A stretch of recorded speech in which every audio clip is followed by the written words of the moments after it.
Middle east में बढ़ते हुई टेंशन और ईरान का इजराइल पर हमला करने के बाद कई लोग इस मसले को एक फुल प्लेस वॉर की तरफ बढ़ता हुआ देख रहे हैं, जबकि एक बहुत बड़े तबके का ये भी मानना है कि अगर ये जंग शुरू हुई तो फिर मामला वर्ल्ड वॉर 3 तक जाते देर नहीं करेगा। पर क्या वाकई ऐसा होने वाला है? 1 अक्टूबर को ईरान ने इजराइल पर इस साल का दूसरा डायरेक्ट हमला करके पूरी दुनिया को हैरत में डाल दिया। पहला हमला अप्रैल 2024 में किया गया था, जिसमें ड्रोन्स और क्रूज मिसाइल का इस्तेमाल किया गया, लेकिन अब की बार यह हमला सिर्फ बैलिस्टिक मिसाइल से किया गया। यह हमला इतना कैलकुलेटेड था कि एक भी मिसाइल आबादी वाले एरिया में नहीं गिरी। ईरान ने सिर्फ मिलिट्री बेसेस और एयरफील्ड्स को टारगेट करके एक तरह से अपना मैसेज इजराइल तक पहुंचा दिया। इजराइल को दूसरा शॉक तो तब लगा जब आयरन डोम भी काफी सारे मिसाइल्स को हवा में ढालने से नाकाम रहा। इनमें से कुछ मिसाइल्स ने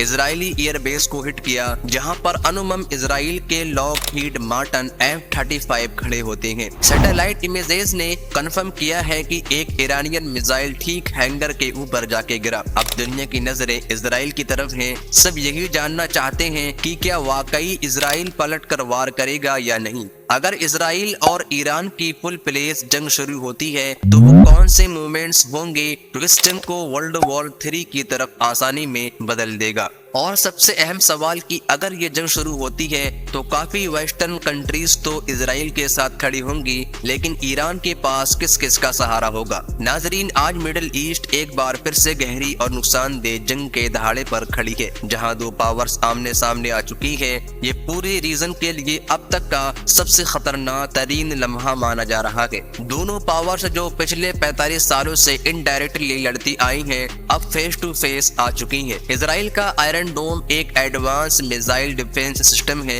ये आर्टिलरी शेल्स को इंटरसेप्ट और डिस्ट्रॉय करने के लिए डिजाइन किया गया है। ये सिस्टम बहुत ही इफेक्टिव और एक्यूरेट माना जाता है। आयरन डोम का सक्सेस रेट 90% से ज्यादा है। मतलब ये सिस्टम लॉन्च होने वाले रॉकेट्स और मिसाइल्स में से बहुत हाई परसेंटेज को इंटरसेप्ट और डिस्ट्रॉय करता है। आयरन डोम ऑटोमेटिकली आइडेंटिफाई करता है कि कौन से रॉकेट्स पॉपुलेटेड एरियाज या इंपॉर्टेंट इंफ्रास्ट्रक्चर की तरफ जा रहे हैं। सिर्फ उन्हीं रॉकेट्स को टारगेट किया जाता है ताकि रिसोर्सेज सेव किए जा सके। लेकिन फिलहाल इस आयरन डोम की कमजोरी ये है कि एक साथ 80 मिसाइल्स को ही रोक सकता है, और तभी ईरान ने कैलकुलेट करने के बाद आयरन डोम की कैपेबिलिटी से 2 टाइम्स ज्यादा मिसाइल्स लॉन्च किए। इजराइल की हिस्ट्री में देखा जाए तो कोई भी एक ऐसा इवेंट नहीं मिला जिस पर उन्होंने अपने ऊपर होने वाले हमले का जवाब ना दिया हो। इसीलिए ऐसा लगता है कि इस बार भी हमले का जवाब जरूर दिया जाएगा। इवन अप्रैल के अटैक्स के जवाब में भी इजराइल ने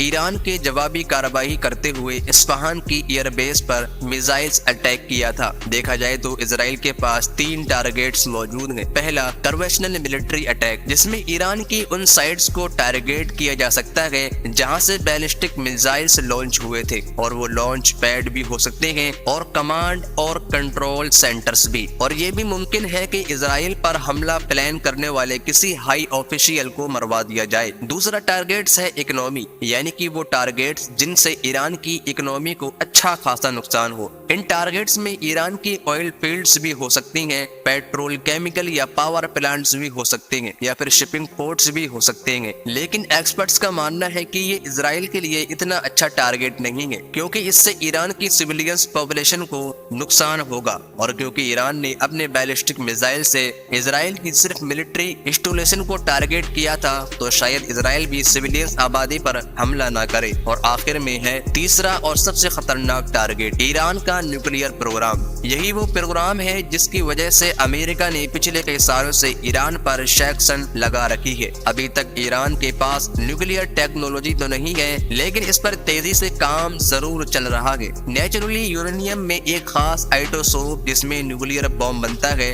उसकी क्वांटिटी सिर्फ 0.7% होती है। इस आइसोटोप को U-235 कहते हैं। 0.7% न्यूक्लियर बॉम्ब बनाने के लिए काफी नहीं होता। इसके लिए जरूरी है कि U-35 35 की क्वांटिटी कम से कम 20% हो। ये क्वांटिटी बढ़ाने के प्रोसेस को यूरेनियम एनरिचमेंट कहते हैं। अमेरिका, इजराइल और कई मुल्कों का मानना है कि ईरान अपने सीक्रेट न्यूक्लियर फैसिलिटीज में यूरेनियम को एनरिचमेंट कर रहा है और वो अपने मकसद को पूरा करने के लिए काफी करीब है। इसके बाद वो एक न्यूक्लियर बॉम्ब बनाने में कामयाब हो जाएगा। उनका मानना है कि अगर ईरान के पास न्यूक्लियर बॉम्ब आ गया तो फिर वो दुनिया से अपनी मर्जी के फैसले भी करवाएगा। इन न्यूक्लियर फैसले को भी टारगेट कर सकता है।